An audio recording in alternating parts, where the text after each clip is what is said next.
Hi, this is Kerry Lutz and Ty Andros with the weekly wrap. For more information, go to financialsurvivalnetwork.com or tedbits.com or traderview.com. Hey, Ty, quite a week we've just gone through, isn't it? Breathtaking to say the least, frightening to say the most. So banks are blowing up all over the planet, aren't they? Banks are blowing up all over the planet, and, we knew that was going to happen. This is a currency and financial system extinction event. But a few little cherry bombs went off, didn't they? Yeah. Well, a couple of cherry bombs and a couple of sticks of dynamite. Major event, if it was the last event on the horizon, that would be okay. But there's lots more to go, isn't there? Oh, it's only begun. The deleveraging, we're not even close to being done. And, of course, that deleveraging means that lots of loan books are going to be destroyed.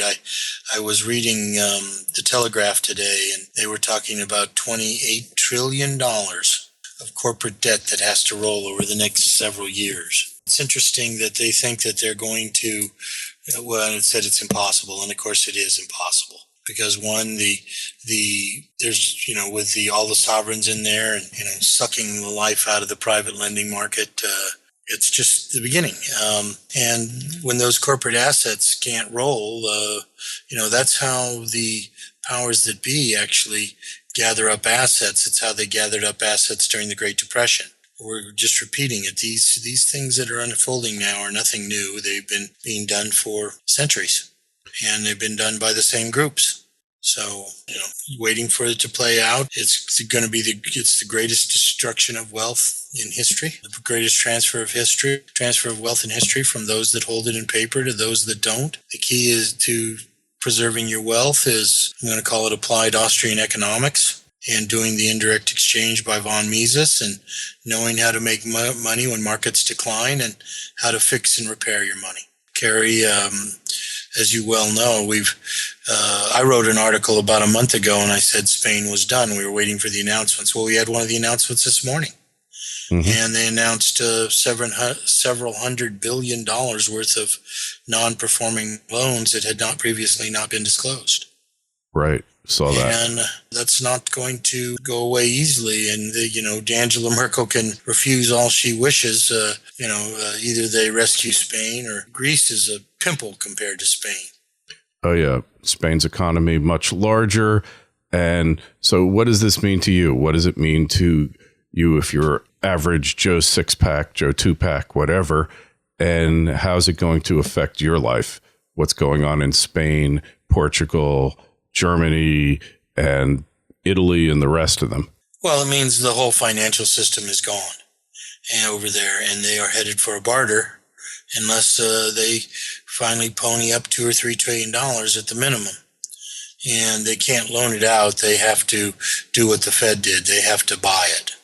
They have to buy the debt and jump on the bomb. We're beginning to see some stories like that from what I'm going to call canaries. Mm-hmm. And the canaries are people like Martin Wolf of the Financial Times, right, or Wolfgang Munchau. They're now full-throated saying you've got to print money. It's coming. We saw the Something for Nothing Society of France make another vote to have something for nothing. They just don't have the money, and their banking system is insolvent before the real estate market collapses. And their real estate market has not collapsed like Spain, but it is going to. Mm-hmm. And, of course, he is, promising to confiscate all the wealth over a certain amount. He calls it $1 million. But if you really actually back out everything that he wants to do, if you make more than €500,000, you better expect to just write a check for anything above that to the state.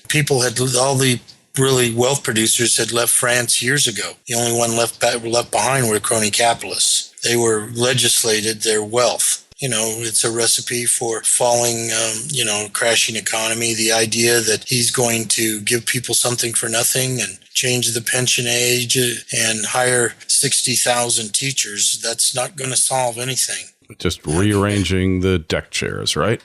Exactly. And of course, we have the same thing going on in Spain. When France goes, it's just rolling uphill. We finally have the Bundesbank signaling that they're going to tolerate some inflation. And of course, they need to have someone tolerate inflation because they're staring a $700 billion loss in the face. That is from Target 2 balances, which I covered in my last newsletter. But, they've sent $700 or $800 billion to the pigs. And I promise you that money's never coming back. It's been spent on welfare and spent on propping up insolvent banking systems and paying the something for nothings, overpaying for everything. This is the beginning. People who are on the dole refuse to come off. It's coming to America. It's rolling uphill. People have to understand even the most solvent people in the West are functionally operating in bankruptcy. And if the regulators did any kind of honest accounting or marking to market, everything would be vaporized tonight. When you see what's going on in Spain and you hear about, then JP Morgan today.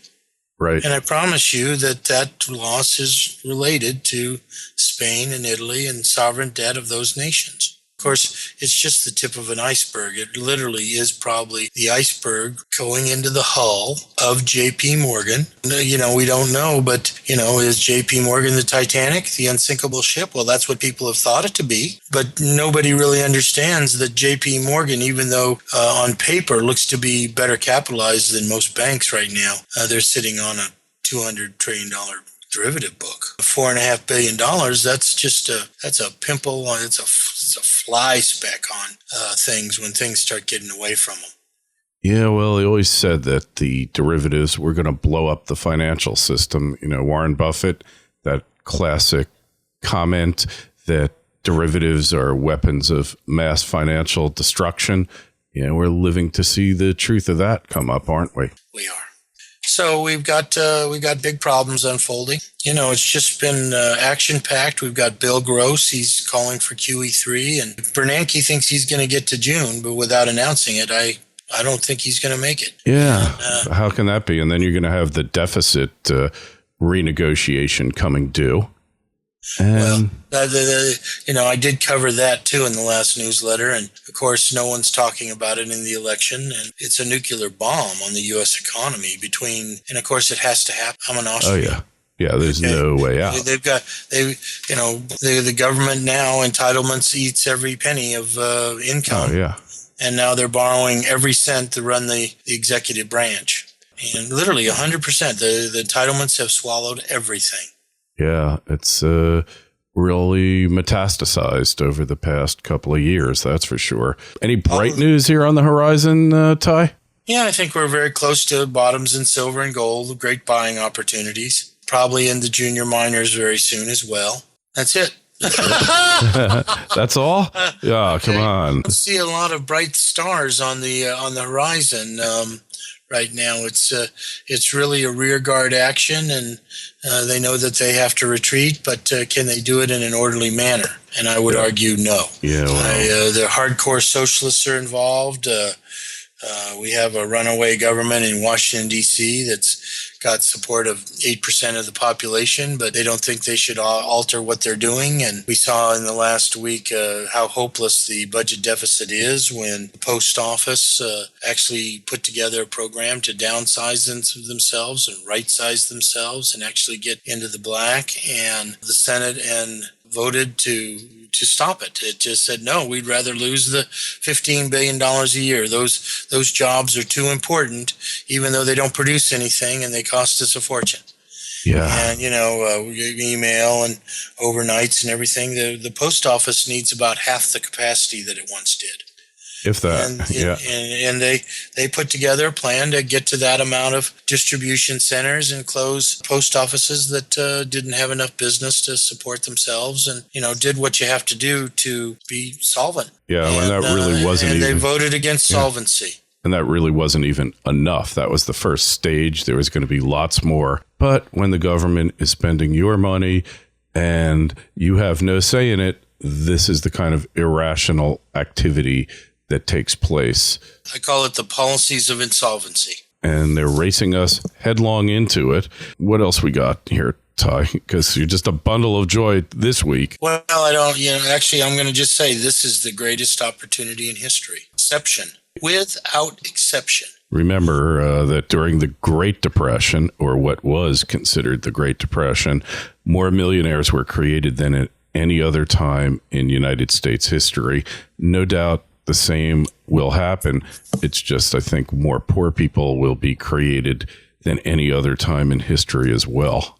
That's the sad part. And you have to decide to be part of one or part of the other, but it's really up to you. Either you're an Austrian and learn how to apply the lessons of history and Austrian economics, or you're a Keynesian and you will be dead. Exactly. And this is where what they teach you in school, and granted, most people didn't learn Austrian economics in school. It's only been recently that they've really come back and started teaching it, like at my alma mater, Pace University, Dr. Joe Salerno, and Mises Institute. So it's coming back.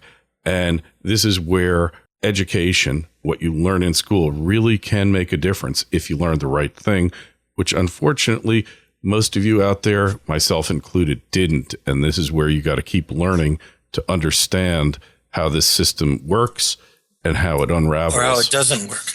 Yeah, exactly. How it unravels, how it stops working, the crack up boom, the inevitable crash that comes from excessive credit creation. And it always comes, nothing changes, and we just kind of move along.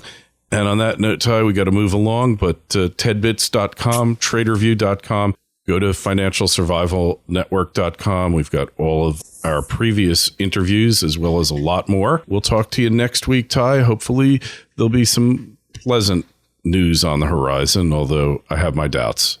Well, I would imagine that we're very close to a coordinated QE3 announcement because it's all imploding. It is imploding.